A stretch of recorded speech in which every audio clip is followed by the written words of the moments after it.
प्यारे दोस्तों, स्वागत है आपका मलावती आर्ट्स टॉपर क्लासेस में।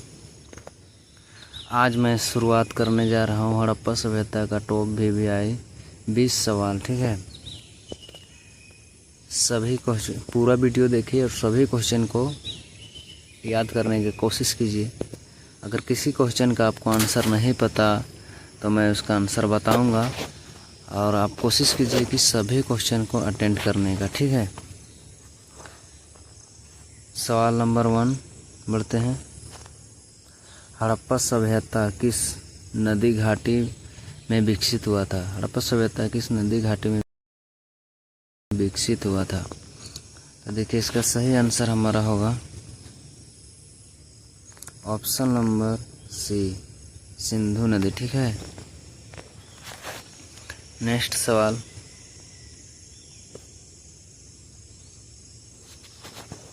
हड़प्पा सभ्यता का प्रमुख नगर कौन था? हड़प्पा सभ्यता का प्रमुख नगर,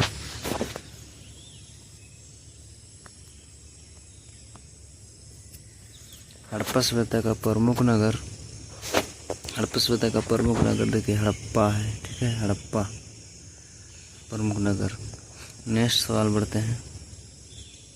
मोहनजोदड़ो का अर्थ, मोहनजोदड़ो का अर्थ मृतकों का टीला। ठीक है, मृतकों का टीला। चलिए नेक्स्ट सवाल। हड़प्पा सभ्यता का प्रसिद्ध नृत्य करती बालिका की मूर्ति किस धातु की बनी थी? नृत्य करती बालिका की मूर्ति किस धातु की बनी थी? इसका सही आंसर आ जाएगा काष्ठ। हड़प्पा सभ्यता की लिपि क्या थी? चलिए, हड़प्पा सभ्यता की लिपि क्या थी? हड़प्पा सभ्यता की लिपि चित्रपट लिपि, चित्रलिपि थी ना, चित्रलिपि।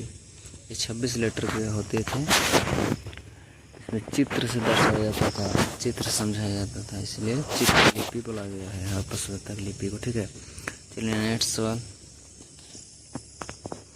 हड़प्पा सभ्यता का प्रमुख विशेषता क्या थी? हड़प्पा सभ्यता देखिए नियोजन नगर योजना है। ठीक है, चलिए नेक्स्ट सवाल। हड़प्पा सभ्यता के लोग किस धातु का प्रयोग नहीं जानते थे? हड़प्पा सभ्यता के लोग किस धातु का प्रयोग नहीं जानते थे? पूछा है सवाल, तो इसका हमारा सही आंसर हो जाएगा लोहा का ना, लोहा का प्रयोग नहीं जानते थे। चलिए नेक्स्ट सवाल। हड़प्पा सभ्यता में अनाज संग्रह के लिए क्या बनाया गया था? अनाज संग्रह के लिए क्या बनाया गया था?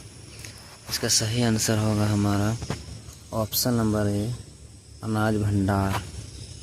चलिए नेक्स्ट सवाल।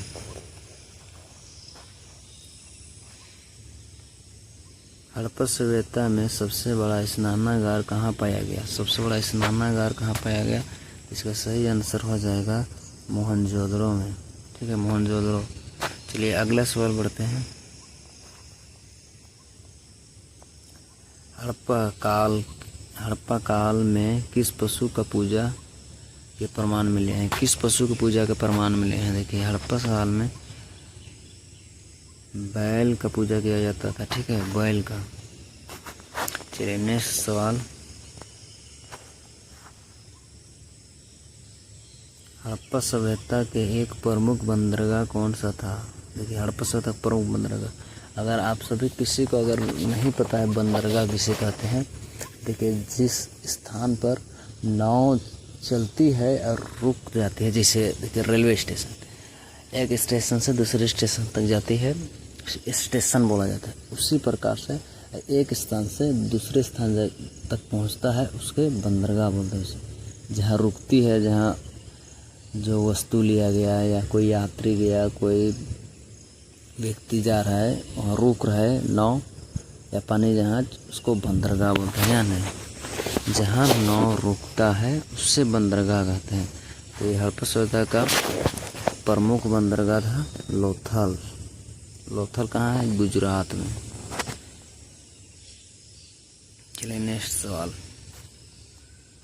देखिए, हड़प्पा सभ्यता के लोग कपड़े रंगने के लिए कौन सा रंग प्रयोग करते थे। देखिए कौन सा रंग प्रयोग करते थे? हड़प्पा काल के लोग।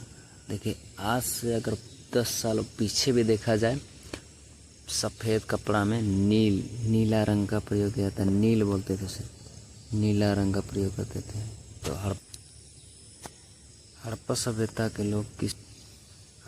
लोग किसे तौलते हैं? मतलब तराजू ना, इससे भी सही हो जाएगा तराजू। हड़प्पा सभ्यता का कौन सा नगर राजस्थान में स्थित है? तो देखिए इसका सही आंसर हो जाएगा हम लोग का कालीबंगा राजस्थान में है, लोथल गुजरात में है, राखीगढ़ी हरियाणा में, चन्होदड़ो पंजाब में है। ठीक है, चलिए नेक्स्ट सवाल। हड़प्पा सभ्यता में किस मिट्टी के बर्तन का सामान्य रूप से मिलती है? सामान्य रूप से मिलती है। हड़प्पा सभ्यता के किस मिट्टी के बर्तन सामान्य रूप से मिलती है? देखिए हम लोग का अंतिम सवाल यही होता है, किस सामान्य रूप से मिलती है? बर्तन पूछा है। ठीक है, तो बर्तन हमारा सामान्य रूप से लाल मिर्द इस सभी क्वेश्चन 15 में आज VVI सवाल करवाया हूँ। 15 में आप याद कर लीजिए, या आपके परीक्षा के दृष्टिकोण से बहुत इम्पोर्टेंट क्वेश्चन है, या आपका हर वर्ष एग्ज़ाम में पूछा जाता है ये सवाल, इसलिए आपको इसको याद कर लेना चाहिए और आपके नोट कॉपी में इसको लिख लीजिए, ताकि आप एग्ज़ाम समय इसको दोबारा रिवीजन कर पाएंगे। ठीक है, और नहीं, धन्यवाद।